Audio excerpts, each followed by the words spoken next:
Hey, there we are.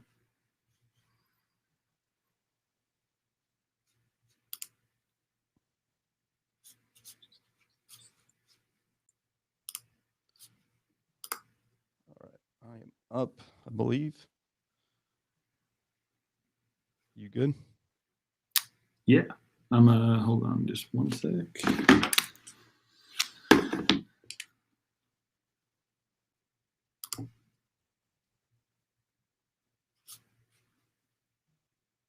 Cool. Just shared it. Awesome. Let's do it. Let's do it. All right. Welcome back, Better Everyday podcast listeners. I'm your host, Brad Weems, live here from Market Street Media. Today's guest is a former hype man in the NBA and the WNBA.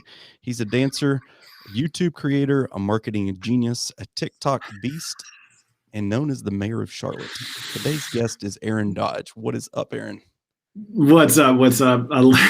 Thanks for all the accolades. I'll have to get you to write all of my intros from now on. But that was very nice. Appreciate that. I feel like they were pretty spot on. I like the TikTok beast. That made me happy. Anybody that's seen you dance, I mean, it's undeniable. So, Aaron, tell us more about you for someone that maybe doesn't know you. Your childhood. And growing up and then eventually working for the New Orleans Hornets. Yeah, sure. And once again, appreciate you having me on here today. Always excited to talk about all things me, all things marketing and everything in between. So I'm originally from upstate New York, Syracuse area. Parents were get us the heck out of here after I graduated high school. I'm the last of three. And so we moved down to South Carolina. I went to school at Coastal Carolina University in Myrtle Beach. Got out of there with a diploma, which a lot of people can't say because the beach is so darn close that nobody goes to class at times. So got out of there with a marketing degree and got into the NBA, luckily, the drop, and I'm going to date myself. I do this every time I come on a podcast, but I graduated in 2008, the market crash, and it was a lot. But luckily, had a random idea to make a DVD on why the New Orleans Hornets should hire me as a basic intern, not like a sales guy or a corporate partnership or anything like that. It was just like, hey, I really want this job. Let me make a DVD on my digital camera and Windows media player on my Dell computer and shot it over to the New Orleans Hornets. Had an interview and picked up my entire life and moved into New Orleans, which is actually still pretty close to the Katrina time, which was interesting to see 2-3 years later, which isn't that big of a difference, but also at the same time was like, wow, like, geez, we're still in the thick of things. But it was a really cool opportunity. It was part-time, had to grind through that. And just from there on out, it was about 10 years. The next 10 years was all in the NBA and the WNBA. So it was a fun time. It was cool to live in a new area, living in upstate New York and going to school in Myrtle Beach. Was blessed for both of those experiences, and then went over to New Orleans, and 21 and single in New Orleans was a lot of fun as they are hitting it. Actually, I believe today is Fat Tuesday. So happy Mardi Gras, everyone. There we go. So why the New Orleans Hornets of all teams? Very simply, they had an internship. It was on the website that I was on called like Teamwork Online, which has a bunch of sports, a bunch of sporting jobs, and they had it on there. And I was just like, oh gosh, that would be so cool. They had just went to the Western Conference Finals the year before. Chris Paul, David West, great team, great city. Had a friend down there from high school that was getting his law degree at Tulane. And so I knew one or two people in the city. And yeah, the funny thing is I made the same exact video for the Tulane marketing department, and I never got a response back. So I did two DVDs in Tulane, and I got one response from the New Orleans Hornets, and the rest is history. And the funny thing about that is you think like, I'm going to make this DVD and everyone's going to be so impressed. And the funny thing is the full-time intern was the person that got it on his desk. And we still, to this day, like I always text him and say like, 10 years ago, you gave me a chance. Because it's funny because he was just like a little intern in the big pot, and somebody from the department came over and was just like, some kid sent a DVD on why we should hire him. Can you just check it out and just see what this kid's all about? And he actually was like, yeah, I think we should interview him / hire him because he's crazy enough. And so it ended up happening. So, but we still keep in touch to this day. So what did this video look like? Give me the contents. Oh gosh. I ripped off Dick Vitale saying like, "Oh, America, are you serious?" So it's showtime, wham, bam, slam. And then it's like me, buzzed hair. I planned it out. So I like overnighted New Orleans Hornets long sleeve t-shirt from like eBay. And this is like the 5th podcast that I've talked about this story, and I still need to rip it off of Facebook and put it up on my YouTube because it's hilarious. And anyway, I just took the top 5 things of why I thought I'd be good for it. I like basketball. I'm hardworking. I had an internship with the athletic department at my school. I'm like shooting jumpers in the gym of my university. It's like, now that I work in production and work in video, it's just like, it makes me like dry heave every time I see it. But, when the stars align and, one small decision can like cosmically shift. I'm not talking about like what you ate for breakfast, but like I had the idea to make this DVD, and I went along with it, and I shot listed it, and I put it together, and it's not even really like the fact that, oh my gosh, I worked for the New Orleans Hornets. Like, it's the experiences. I mean, I still talk to 50 people that I used to work with in New Orleans and Minneapolis. And those are just long-time relationships that I'll never, ever, ever forget. So that's the cool part about the certain decisions that you make in life. And that was definitely one of them.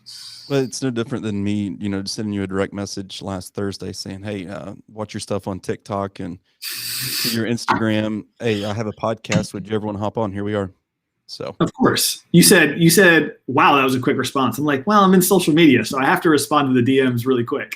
I wasn't expecting a yes that quick, I guess is what I'm saying. So, I got you, man. So you get this job, this internship. What's work look like for you? So I was in the game presentation department. So I was in everything we describe that as everything but the basketball when you come into the arena. That's the dancers, the mascot, the music, the interactive team, catching t-shirts, handing out bobbleheads at the door, shooting videos with the players, on-court promotions during timeouts, all of that kind of stuff. And so I was an intern in that sense. I was one of 8. I'll never forget it. We walk into the first meeting, and I make it sound like more like movie Hollywood than it actually was. But it basically said, like, look around, there's 8 of you here. We're going to bring 2 of you on full time the next season, one in the event presentation department and one in the game presentation department. And I said, I'm going to be one of them because I really enjoy, like, first 2-3 weeks. I was like, this is amazing. I'm, right around all these players. I'm, doing all these promotions. I'm, rolling a lot of t-shirts, but t-shirts that fans are going to wear throughout the city. It was always really cool to like see a t-shirt at a coffee shop. And I'm like, there's a 95% chance that I rolled that t-shirt. So that was really cool.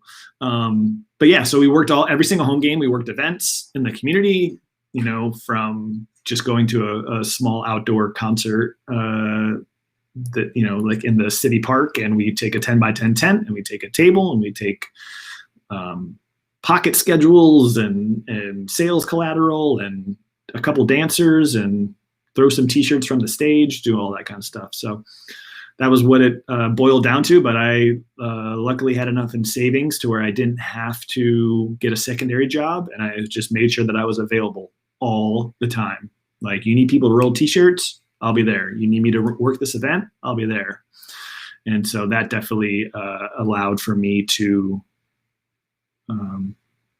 show my face a lot. And when you're just around a lot, then then the corporate sponsorship guy is like, oh, that Dodge kid, or my not my direct boss, but my boss's boss is like, that Dodge guy's around a lot. Like, what's going on? Like, he's funny. He's this, he's that. Like, what's going on with him? And so it just, if your face is around enough, it gets gets noticed. And so it's just like, here I am.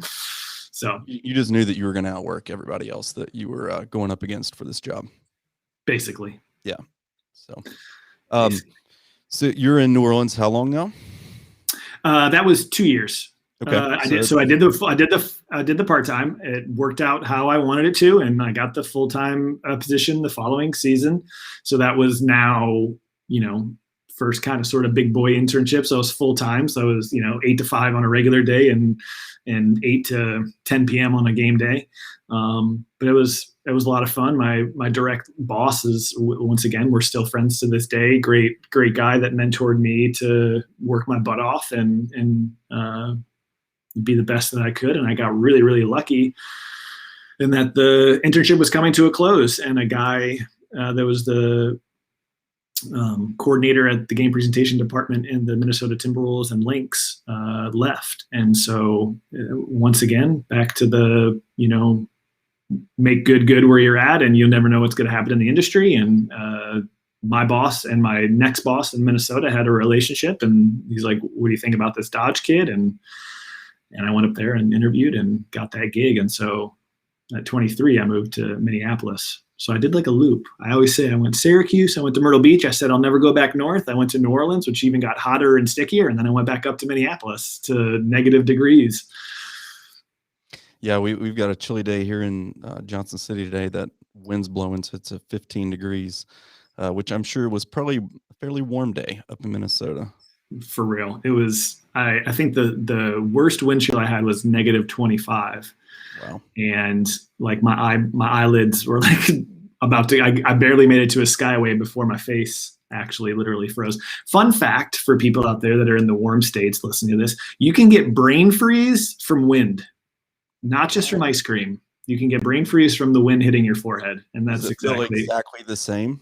It does. Yep. It does. It feels identical, but the first time when you don't know that that's a real thing, and then you find a negative 25 degrees that is a thing, your life is forever changed. I just learned something today. I mean, there you go. Bringing you on, we can just shut down the show now.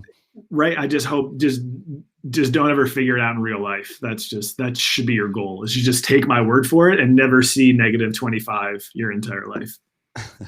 So how long are you in Minnesota? 3 years. 3 years. Okay. Yep. So I lucked out. I got to watch in my career. I got to watch 3 players transform their career. So I watched Chris Paul in New Orleans. I watched Kevin Love in Minnesota, and then I came back to Charlotte and worked for the Hornets. And so I got to see Kemba Walker come to be an all-star. So yeah, 3 years. 2010 to 2013 in Minnesota, and also won a couple of WNBA championships with the WNBA team because they were good as heck too. So, who were their star players on that team? I can't remember. WNBA? Yes. Yeah, like Simone Augustus, Lindsay Whalen, and she went to the University of Minnesota, so that was cool. And then Maya Moore. We drafted Maya Moore my first year, the number 1 pick in like 2010. 11 draft, the number 1 pick, and then we went into her rookie year. She won Rookie of the Year, and then we won the championship. Awesome. So good time. Your next stop is Charlotte, correct? Back to Charlotte. Okay, so tell me about that. Yeah, I just wanted to. It was tough to get out of the full time of the NBA, but I just after 5 years being away from my family, I wanted to get back to Minnesota, to Charlotte. And my parents live in Columbia, and so do my sisters and my my 5 nieces and nephews are down in Columbia. So after being away for 5 years, the grind of oh gosh, that's 60 home games a year, with being the WNBA and the NBA team. Just wanted to get back to Charlotte. And so I knew I had some friends in Charlotte. What I knew I needed is I needed a big city. I had lived in Myrtle Beach. That was good for the college years. But then I went to New Orleans, decent, mid-sized city, got a couple of professional sports. The Saints actually won the championship while I was down there. Went up to Minnesota, which I think is just a gem that nobody really, I think everybody thinks that the Midwest stops after Chicago, and it doesn't, because Minneapolis is a fantastic city. And obviously people knew that back in the day, but I really got to see that. And I got to see the Minnesota like before Minneapolis really blew up, because the Metrodome was still there. So I saw a couple games in there before they tore that down. And then obviously now they had the Final Four, they had the Super Bowl, and they had the X Games and all that kind of stuff. So Minneapolis is kind of popping now, but I saw it a little bit before. But yeah, I wanted to get down to a bigger city. I can't not be in a big city with young professionals and a lot of gyms to choose from, a lot of breweries to go to, networking events, sports teams. And so, yeah, wanted to get to Charlotte. And that's when I stepped away from sports for the first time, got into IT recruiting, but also working game nights for the Hornets, still in like the game presentation department. And so, Was that just a part-time or? Yeah, it was game nights. Okay. Yep. Just game nights. So obviously I knew the people in the department of the Hornets, because at the NBA we talk between teams and what are you doing that's working, what am I doing that's working, and we actually go to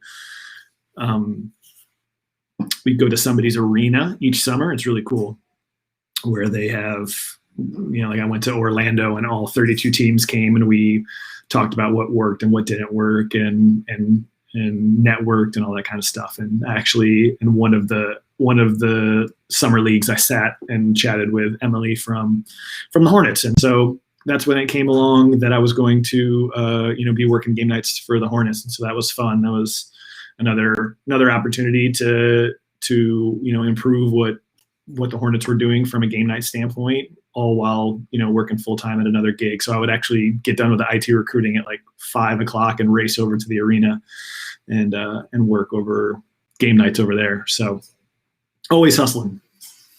Love it. So how long are you in this IT recruiting? 6 months. Had to get out. Yeah. Then I know that your next stop is with the Littlefield Co. Is that correct? Yeah. So I got in with them. I went over to one more advertising agency before that, but then I got in with with Littlefield Company January 1st of 2018. Duncan and myself, we started out as just two and a half people, and built it up to pretty sustainable little company. We're working with different brands in Charlotte, working with a couple of brands up in New York City. We shot a great video with a wine company out in Napa Valley. That was awesome. So my love for video really grew when I was at all of these sports teams, because we shot video with the players, we shot video with the mascot. Anytime a timeout comes, we had to entertain the fans during the timeouts. And so my boss in Minnesota really taught me how to start storytelling through these concepts.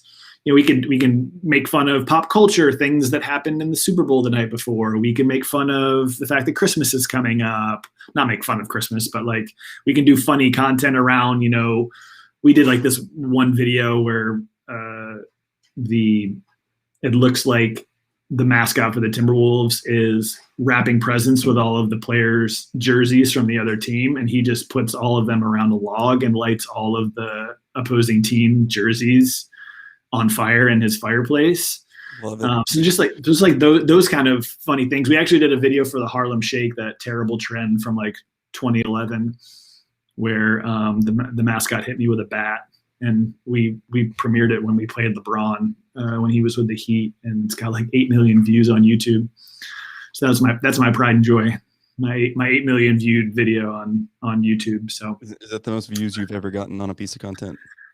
A piece of content that I'm involved with, yes, that is Okay. that is the highest. But yeah, and so just started to have and really love content, love video. So I was never I was a director of relationships there, so I did a lot of account rep and stuff like that. But produced, directed, did everything but edit our content. But it was a fun time. We had a great crew, and worked with a lot of amazing clients. Really, I think really found a good niche for ourselves in the city of Charlotte as far as producing content. And yeah, it was a fun 2.5 years. It was a little tough in the middle of COVID, but we got through that.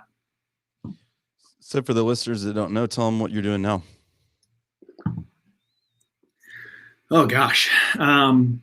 So I decided after some thoughts, I wanted to kind of go all in on myself. I don't like regret. And so I said to myself, I just got out of a relationship in February, then COVID hit, then, the industry kind of shifted and TikTok came along, and I really leaned into TikTok, and I was like, all right, I love this.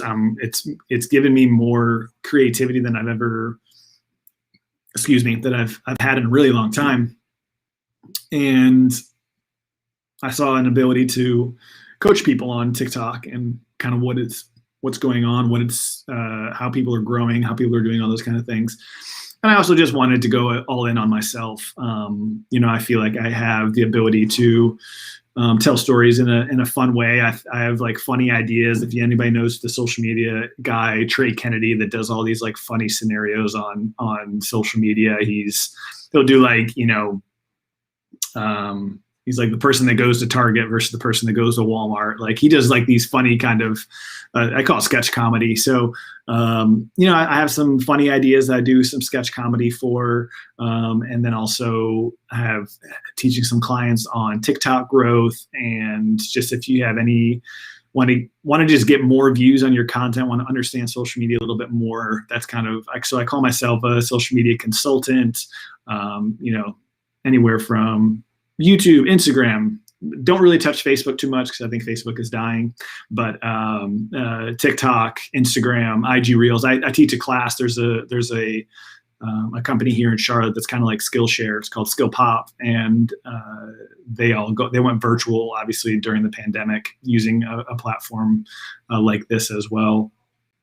And I teach people how to, if they want to dive into TikTok or dive into IG Reels and figure out like which is their best option. So I've taught 3 of those classes. So that's really cool too, to actually have real life people coming in that really want to understand the apps that I spend way too much time on each day. Mm-hmm. So in East Tennessee, I feel like everything is about 5 to 7 years behind a lot of times. So if you tell someone walking down the street that I even have the TikTok app on my phone, they laugh. They're like, what are you doing? You're trying to watch 12-year-old girls dance on there. Okay. Yeah. I've told Leighton numerous times with this Market Street Media that we're cutting edge with this whole podcasting and bringing this to this area, because there's been so much already that we've had to educate people. Like that little purple button on your iPhone, that's called a podcast, and you can hear me talk if you click on that. But so let's talk about TikTok, because you said February you got out of a relationship last year in 2020. COVID hit, and then you said you leaned into TikTok. So if I told someone I'm leaning into TikTok in East Tennessee, they're going to laugh their butt off. So let's talk about TikTok, why it's so awesome, and why you decided to lean into it and then be a coach when it comes to this app. Sure. TikTok is, let me tell you, number one, if you take social media consultants or social media managers, if you told them that another app that's kind of sort of similar to Instagram and kind of sort of similar to Snapchat and kind of sort of similar to X, Y, and Z, do you think that another app could come in and just take over a large piece of the pie in the social media market? 9 out of 10 of them would have said there's no space. We have Instagram that's pictures and now Instagram stories. We got Snapchat that's kind of sort of dying. We got, people are talking through text on Twitter. People are getting into YouTube podcasts, all that kind of stuff. We feel like we had every single part covered. Then TikTok comes along. TikTok it's just a different bear, but it's doing things that and solving a lot of things that are kind of sort of different in the other social media platforms. Number one, why I feel like it's succeeding is it's fully immersive. So it's all your entire phone. I think that that's huge. If you go through Instagram, there's always going to be black or white, depending on what mode you're in, over top of the text. And so you're fully in attracted to the fact that it's taking over your entire phone. So that's number one. Number two is the algorithm. The algorithm is the most precise algorithm that I've ever seen on any of these apps. If you like to dance, if you like investing, if you like DIY, if you like sports, if you like whatever you like, if you give yourself a few minutes on TikTok, the algorithm is going to serve you the things that you really enjoy. And so that's how people say they get stuck into TikTok. Because if you like comedy sketches, then you're probably going to get a bunch of people doing impressions. Or if you like the newest dance trends, you're probably going to get a bunch of those as well.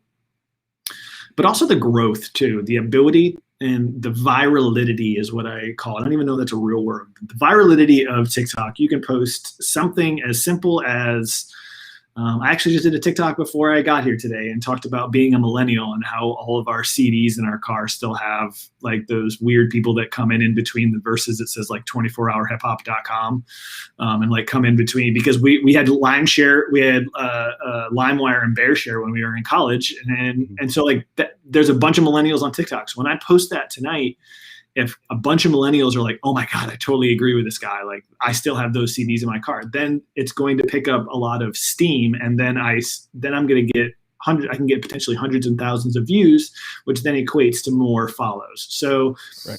And I'm not even that quote unquote successful on TikTok. You know, I tell my friend, my buddy was like, dude, you got 10,000 followers on TikTok. I'm like, yeah, man.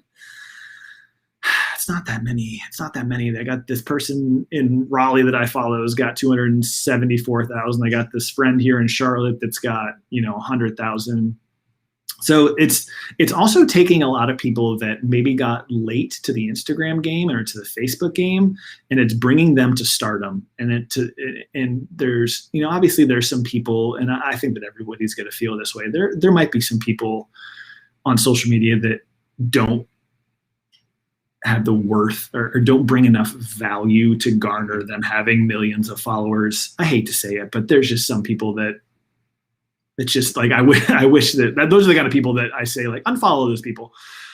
But there's just so many amazing people out there in the world. That's what's really been fun to me, because if you think about your Instagram, you think about your Facebook, those are all the people that you chose to follow. But the algorithm on TikTok, the FYP or the For You page, if for those that aren't familiar with TikTok but have heard these phrases, For You page, that's the algorithm.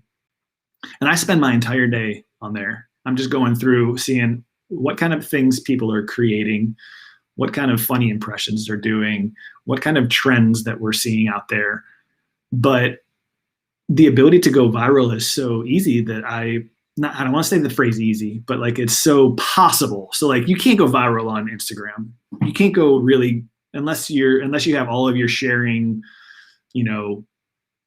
like your sharing ability on Facebook. Like you can kind of go viral on Facebook, and Twitter is a little bit easier too. But TikTok, I did a funny video that was copying this one girl. She had 6 million views on the video. I was like, if I start this video the same way this girl started the video, it'll catch on. And then a week later, it had 493,000 views on it.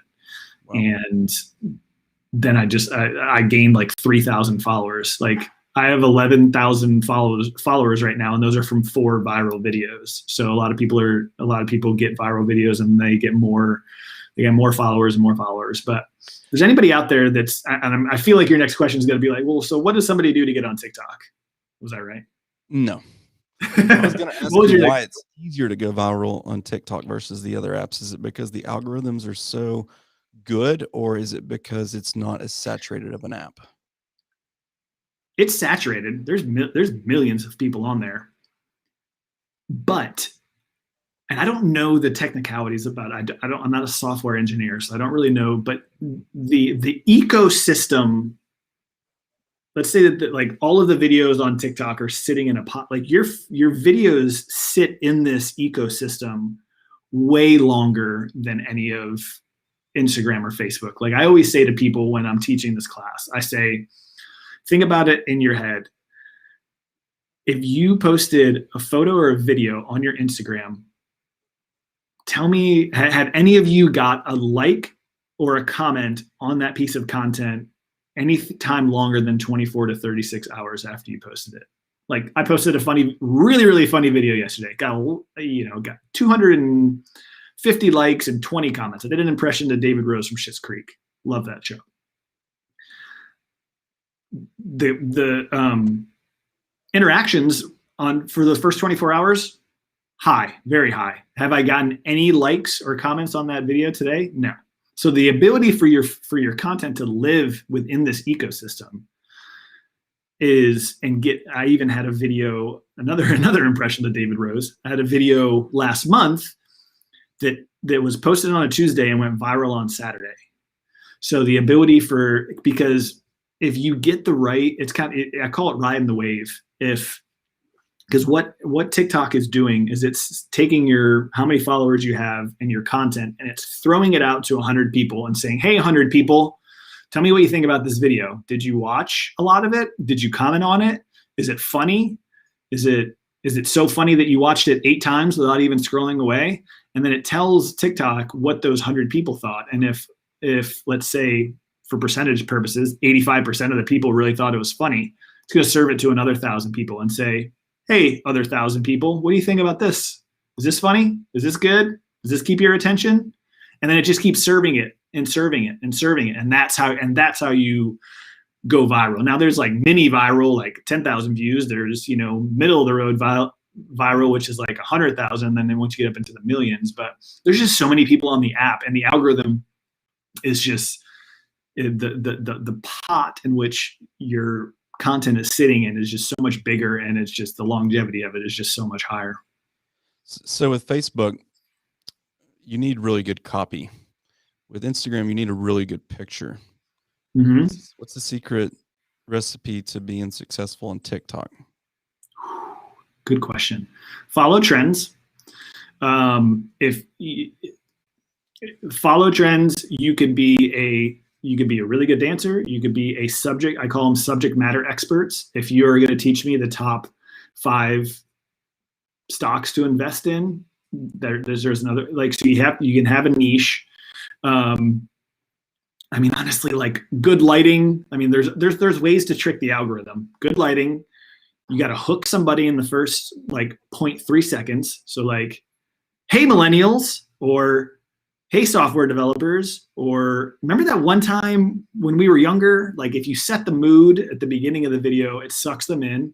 And then you just either tell a story within 10 to 15 seconds and it's funny and it punches you in the face, or you drag it on. You tell a nice long story. So I'm gonna tell you about the one time that I got stood up by a baseball player. And then you go through and you got to hook people for this long amount of time. So what I tell people is the easiest thing you can do is just be on there a lot. This is not an app that you can say like Instagram. I'm going to take 4 product pictures of my protein bar. I'm going to put them up on Monday, Tuesday, Wednesday, and Thursday with a little bit of caption and just see what happens. It's not going to work like that on TikTok. You have to be in the app, understanding the algorithm, understanding what people are doing, and just because, and I know that I always start off with dancing because I love dancing, and you said that even too, from like, oh, I don't want to get on TikTok. You got those 12-year-olds dancing. Was my accent good?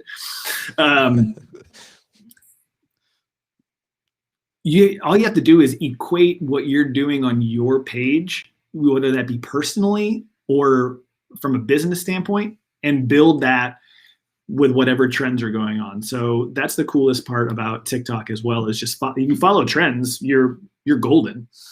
And the other like aha moment I had when I was building out how I was going to teach this class is if you think about Instagram and you think about Facebook, the two things that they frowned upon for the past 10 years is people doing the same thing.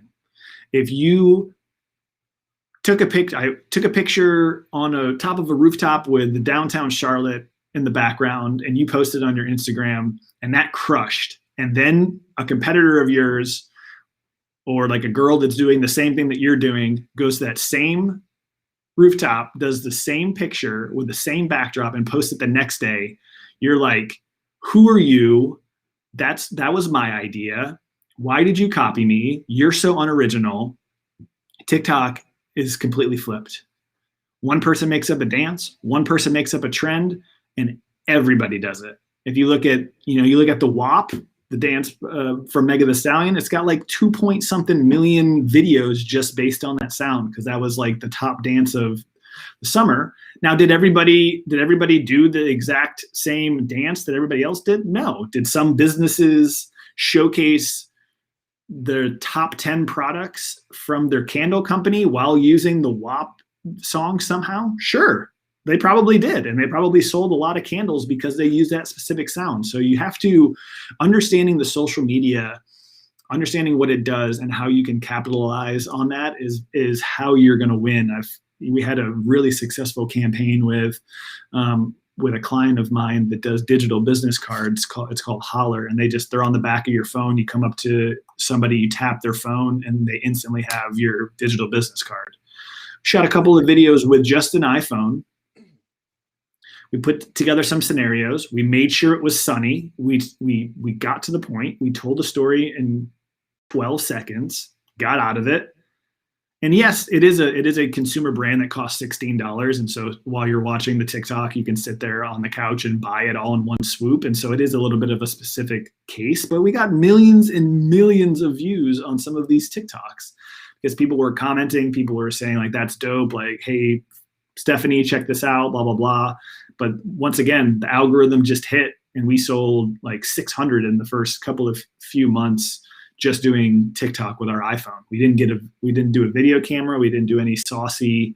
It's just like anytime somebody says, tell me what TikTok is, it's like, it's a new social media that's the exact opposite of every other social media that we like.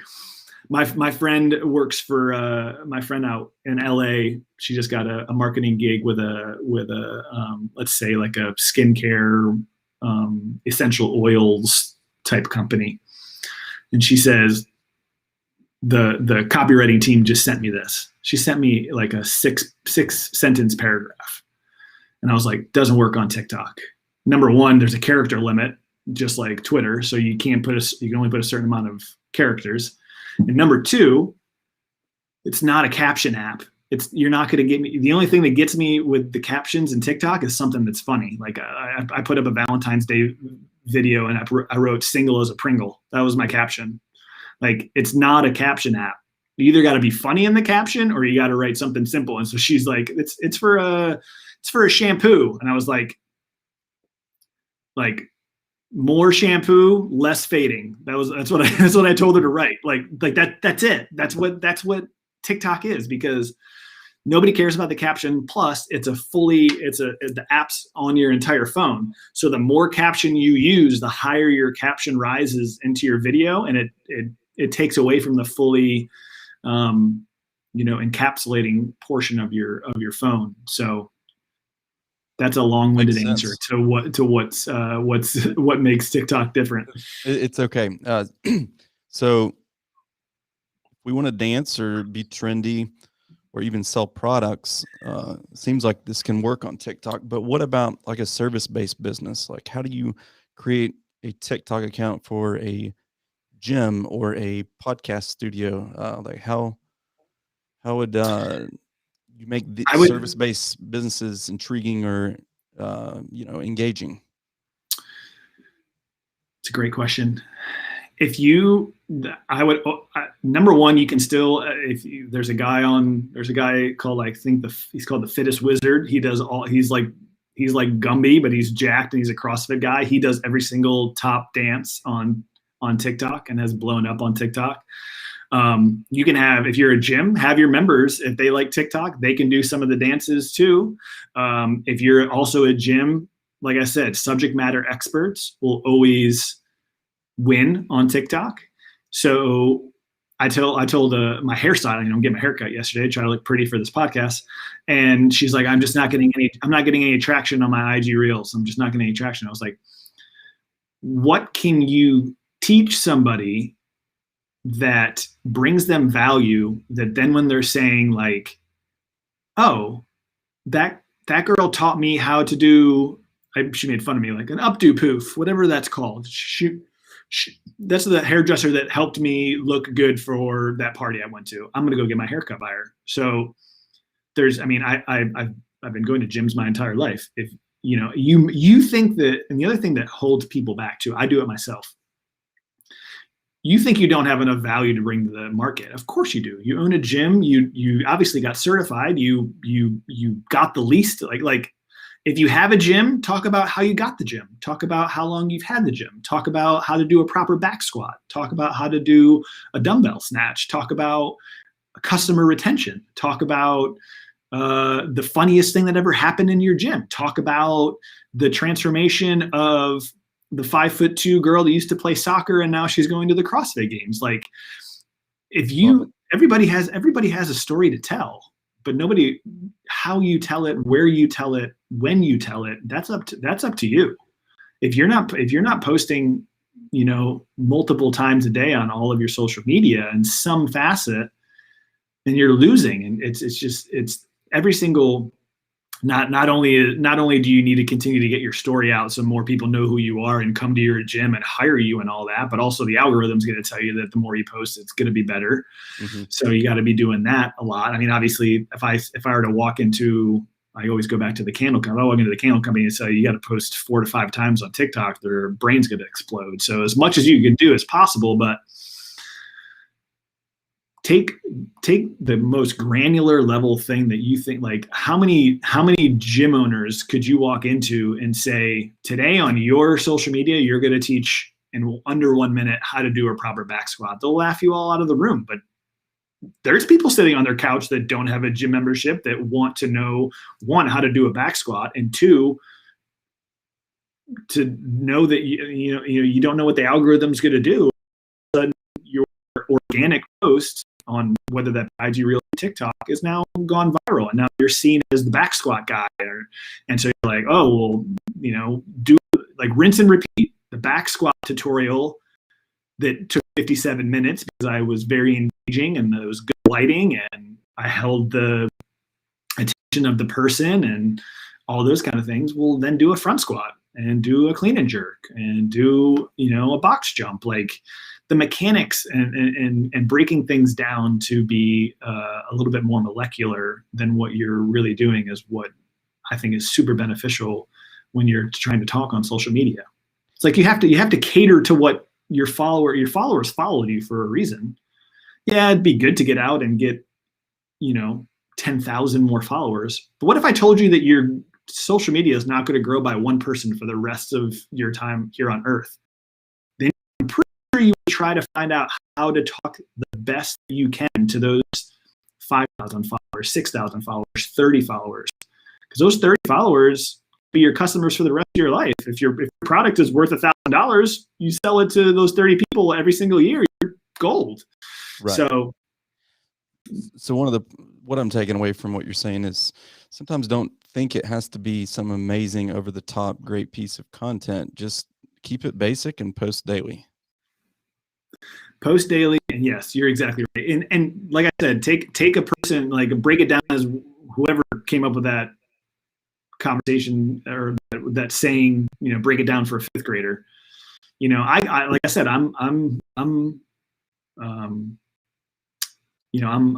friend holds me to that too. He's like, what do you know about, like, tell me everything you know about TikTok. Well, you got to post it this time. You got to post 4 or 5 times. You got to have good lighting, and you got to have a disruption at the beginning and a kicker at the end. And he's like, have you ever told your social media like everything that you just told me that? And I was like, no. He's like, you need to do that more. And so bring value to not only your followers, but bring value to the people that potentially could also see your content as well. I love it. So let's talk about some of these brands that you're working with and how you've helped them in your short time as a coach. Yeah. So we had that one client, Holler, and me and my buddy Dave, the co-founder, we tackled that. I think the last time I checked, they had like 25,000 followers on TikTok. We started back in September. They got some big stuff coming our way soon. We actually put these little tags that go on the back of your phone phone. We actually put them inside of phone cases. So that's coming out here soon. So that's really cool. I work with a mortgage company. We're doing YouTube and IG Reels, leaning into that. We're taking the blogs that they do and creating them into video content. I've started working with a men's skincare company called Disco. It's a great company based out of Austin, Texas. I started as an ambassador with them 2 months ago, and then I had this idea of a video. Because they obviously have face masks for guys, and it takes like 10 minutes for the face mask to dry. And I was like, 10 minutes. It's like the perfect amount of like a short to the point podcast. I was like, why don't I get my buddy to put on a mask? I'll put on a mask, and then we'll just talk for 10 minutes about skincare. And I sent it to the CEO, and he was like, yeah, we need to do more stuff like this. So they just brought me on to do content for them as well. So yeah, a couple other small little brand products here and there. I got a protein bar company out of Houston. I got a nut butter company, a buddy of mine here in Charlotte. So just trying to create as much content as possible. I dance. I call myself Dance and Dodge on my YouTube.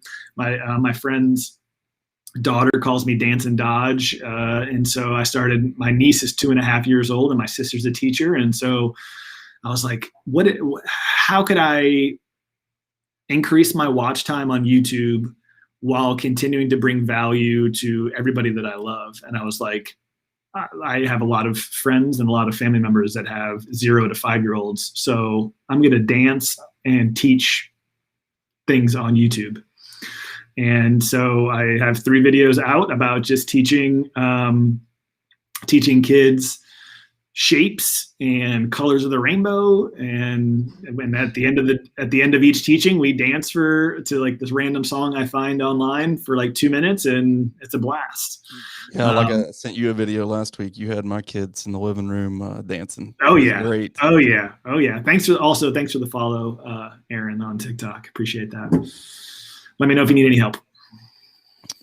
So Aaron, one of my favorite things about you is your impressions. So when I was sending over today's outline, I said, I got to know your top 5, like Sports Center top 10 to 1. I'm going to keep you at 5. I don't want to overwhelm you, but we need some laughs on this cold and dreary day here in East Tennessee. So okay, what you got for us? All right. So did you say that we decided that you're no longer going to do impressions, and it's just going to be like five for me? Are you going to hold me to my impressions? I think so. If you have something that's different than mine, you should be adding to this as well. One of my favorite impressions is Mike Tyson, not because I'm so good at it. It's just some of the stuff he says is just over the top. Well, let's hear it. I'll do my Mike Tyson. You know, he had that one fight or his post fight interview, and he's like, "I broke my back." Like, what do you mean? My back is broken. It's spinal. And that's just always been, I love it. Love that. What's your number 5? Number 5, we're going to start out with Stephen A. Smith. Oh, this good. So this started between a buddy of mine in college. I don't know. He's just like, I think he made words. So you'll hear say a bunch of malarkey here soon. But like, okay, I gotta get in the. Some of these I can rifle off, and some like Stephen, I gotta get in the mood. So, no. Excuse me. So you trying to tell me that LeBron James is not the best player on earth? Is that what you're telling me right now? He is unequivocally, indisputably the number 1 player in the NBA. Bar none. See you later. I love it. If I could do a Skip Bayless, I would be back at you. All right. I had a Stewie Griffin. Yes. You know, the What the Deuce and stand-up comedy is so 20 years ago, but Twitter's only 3 years ago. So. Cool whip. Why are you saying whip weird? Cool whip. All right, what's your number 4? I told you that I was going to go to the Robin Williams impression, and I forgot to go back on my TikTok and watch it. So I'll just try to bring up as many as I can remember. So for those of you that are watching this at any point, and I talk about TikTok, and so this is still to this day. I've posted a lot on TikTok. This is still to the day the longest filming it ever took. It took me an hour and a half to do this video, because there's a way for you to stay within each impression. So let's say like a typical video, if you're changing the camera angle 3 times, there's this Robin Williams impression from Mrs. Doubtfire. He changes the angle, or he says 15 different things, and so I have to scrub back the audio on TikTok and get it exactly precise, because he has to be saying like the last word from this one impression, but the next impression's like on the back of it. So that was a challenge, but I'm going to forget some of them, but it was, so I'm just going to start rattling them off. But it's the scene where he says to the lady, where he's trying to tell her that he does voices because he needs to have a job to file, or like need to say that he's trying to find a job for unemployment. And so she's like, so you do voices? He's like, yes, I do voices. He's like, yes. He's like, I'm crazy to make a deal with you. Well, I'm still trying to find the other half of my brain. He's like, you want to see the impression of a hot dog? Awesome. Oh, I had to learn an Elmo impression with a 5 or a 4.5 and a 1.5-year-old. So, oh hey everybody, it's me, Elmo. Welcome to Sesame Street. That's good. Thank you. That's your number one. That's I got my list over here. Like that's my one so far. Cool. What do you got next? I think I'm going to go Ace Ventura. This is Ace Ventura 1. I do have a sliding door here on my podcast, so I could have done but I'm not going to do that. It's this one's a little bit of a challenge, so I'm going to try to go slower to make sure that I get through it all. It's when he's trying to find Ray Finkel, and the dad like pulls out the gun, and he's like, what do you know about Ray Finkel? Soccer style, graduated from Collar High June 1976 with Stetson University honor graduate class of 1980, who owns 2 NCAA Division I records, one for points in season, one for distance. Former nickname the Mule, first and only pro athlete to come out of Collar County, one hell of an All-American. That's awesome. Such a tongue twister. Clearly, I'm impressed. One of my favorites of all time is Herbert from Family Guy, the Creeper. Chris. Oh, I see there, mostly on. I got some popsicles in my basement. It's me again, just lonely here, thinking about that paper boy. Wonder when it's gonna bring me some good news. Some good news. You gotta get that like that news. All right, I'll add that to it. You gotta hold out that S. Hold out the S. Next up for me is Grinch. Okay, so obviously my top 3 are all Jim Carrey impressions. Love Jim Carrey, have my entire life. He's also an Enneagram 7, him and Robin Williams. So I'm an Enneagram 7 myself, which is the enthusiast, if you can anticipate that. So I've wanted to dress up as the Grinch. I was like, I don't care what it costs. I don't care how to get it done. I just decided that this year was going to be the year that I was going to dress up as the Grinch and make a bunch of content. So that's another plug. Check out my content for some Grinch impressions if you like the Grinch. So this is he's figuring out if his schedule is too booked. So here we go. He's like, damn it, those who's invited me down there on such short notice. Even if I wanted to go, my schedule wouldn't allow it. 4 o'clock, wallow in self-pity. 4:30, stare into the abyss. 5 o'clock, solve world hunger, tell no one. 5:30, exercise. 6:30, dinner with me, I can't cancel that again. 7 o'clock, wrestle with myself, loathing. I'm booked. Of course, I booked the loathing to 9. I can still be done in time to lay in bed, stare at the ceiling, and slip slowly into madness. But what would I wear? That is awesome. Oh man. Yes. So, out of curiosity, how much did that outfit cost? Actually, it wasn't that bad. I found a girl in Philly on Etsy that made the face. And then she sent me some extra fur, and so I got a lady here in Charlotte to build out the head because it's like he doesn't have ears, so it has to go around my head. $50, and Amazon it was like $100. So like all in all, it was under 400. And I mean I got a cosmetic like a person that does makeup to actually put it on my face for the first time. But it's all you have to do is just like glue it to my face with face glue, and then I gotta do like the mascot thing and put like green on the inside and green on my chin. But the rest of it is just, and then I just did double-sided tape.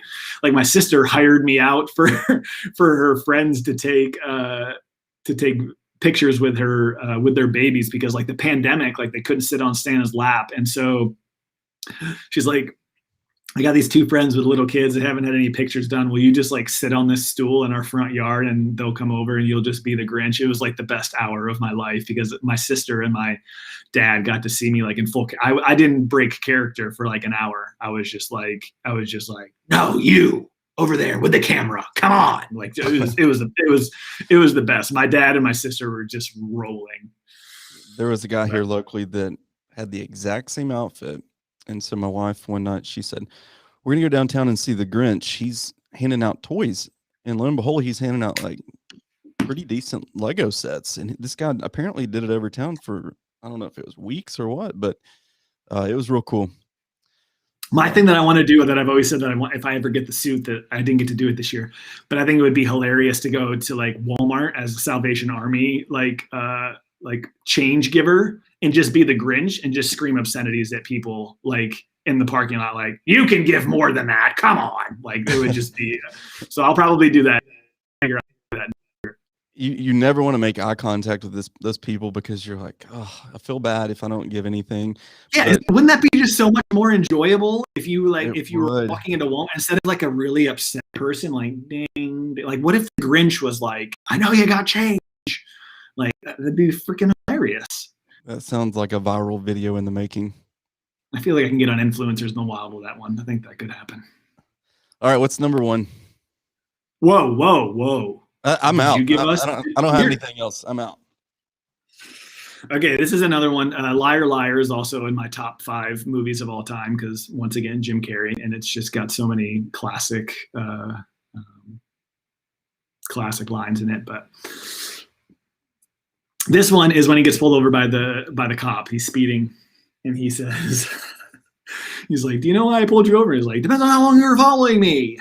And so he's like, let's just start at the top. And he goes, I sped. I followed too closely. I ran a stop sign. I almost hit a Chevy. I sped some more. I failed to yield at a crosswalk. I changed lanes in the intersection. I changed lanes without speeding while running a light and speeding.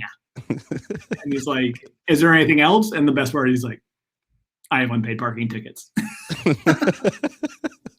And he hits the glove compartment and all the tickets come out. That's great. I'm all out. That's my top 5.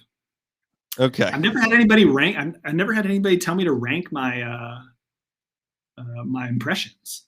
Yeah, I like that. You're welcome. So I think you just gave me a TikTok idea. I feel like I could slam all of these. That's a great idea. Thank you. You're welcome. There you go. You just get ideas for content. You just roll with it. These are top 5 impressions. Stephen A. Smith, Denzel Washington. How long is it going to take you to film and edit that though? Oh, that'll be easy. Okay. They want you to use all their features too. So like text over, that's the other thing too, like the choppiness of the filming. That's another thing that's going to make people stay interested. So unless you're telling something really compelling, another tip for those of you watching for TikTok tips is like hold your finger down on the button and then take it off every once in a while. So, hey guys, I'm going to tell you the top 5 tips to, growing your bank account in 2021, and then take it off, reposition a little bit, come back. Tip number 1, and then take your finger off. Tip number 2. So don't set your phone down and go, these are the top 5. Like keep the motion going. Helps with that engagement and keeping them on there longer than just a second or two. Sure, So sure does. cool. Well, Aaron, thanks for coming on today, man. I really appreciate it. Of course, it was a blast. I kind of selfishly wanted to just talk marketing with somebody instead of the fitness podcast that's advertised at the top, but it's been some great stuff and definitely some good laughs. So, of course, and see what happens when you just slide in the DMs and hey, Thursday, I want to next week I want to do a podcast. Are you available? Yep. Okay. Cool. So yeah, I was already married whenever sliding into DMs became a thing. So this is my first success story, maybe, with sliding into DMs. There you go. So tell people how to follow you on your unique handles. Yeah. Obviously, the top 2 that I'm on from a daily standpoint is Instagram and TikTok, and that's Aaron_Dodge. Somebody on Twitter has Aaron_Dodge, so I'm Mr._Aaron_Dodge on Twitter. Like I was saying to you, got on Clubhouse is a great new app that I'm really leaning into. So if you haven't heard of that, unfortunately it's only on iPhone, but it's basically like live podcasting with a bunch of people in a room talking about a topic. It's super, super cool. I held my first room last night. We just kind of talked about 2020 and 2021 and spreading joy. And so that was fun, but yeah, it's a great new social media platform. Definitely check that out. And yeah, on my YouTube channel as well, searchability for that's a little bit harder, but Aaron Dodge Grinch. You can find me on that. But yeah, all of my videos are linked somewhere on my Instagram, so in my link tree, so you can find one of my YouTube videos and get back over there. If you can help me get a Clubhouse invite, I would love that. I have no. Dude, I got one coming for you, man. They're starting to give out. They're realize hit critical mass, and so I got a bunch of invites. So I got you. Thank you, dude. Well, listeners, thank you all for hanging out with us for a little bit. Hope you got a couple good laughs, and we'll be catching up next week. Once again, thanks, Aaron. Appreciate it. Take care.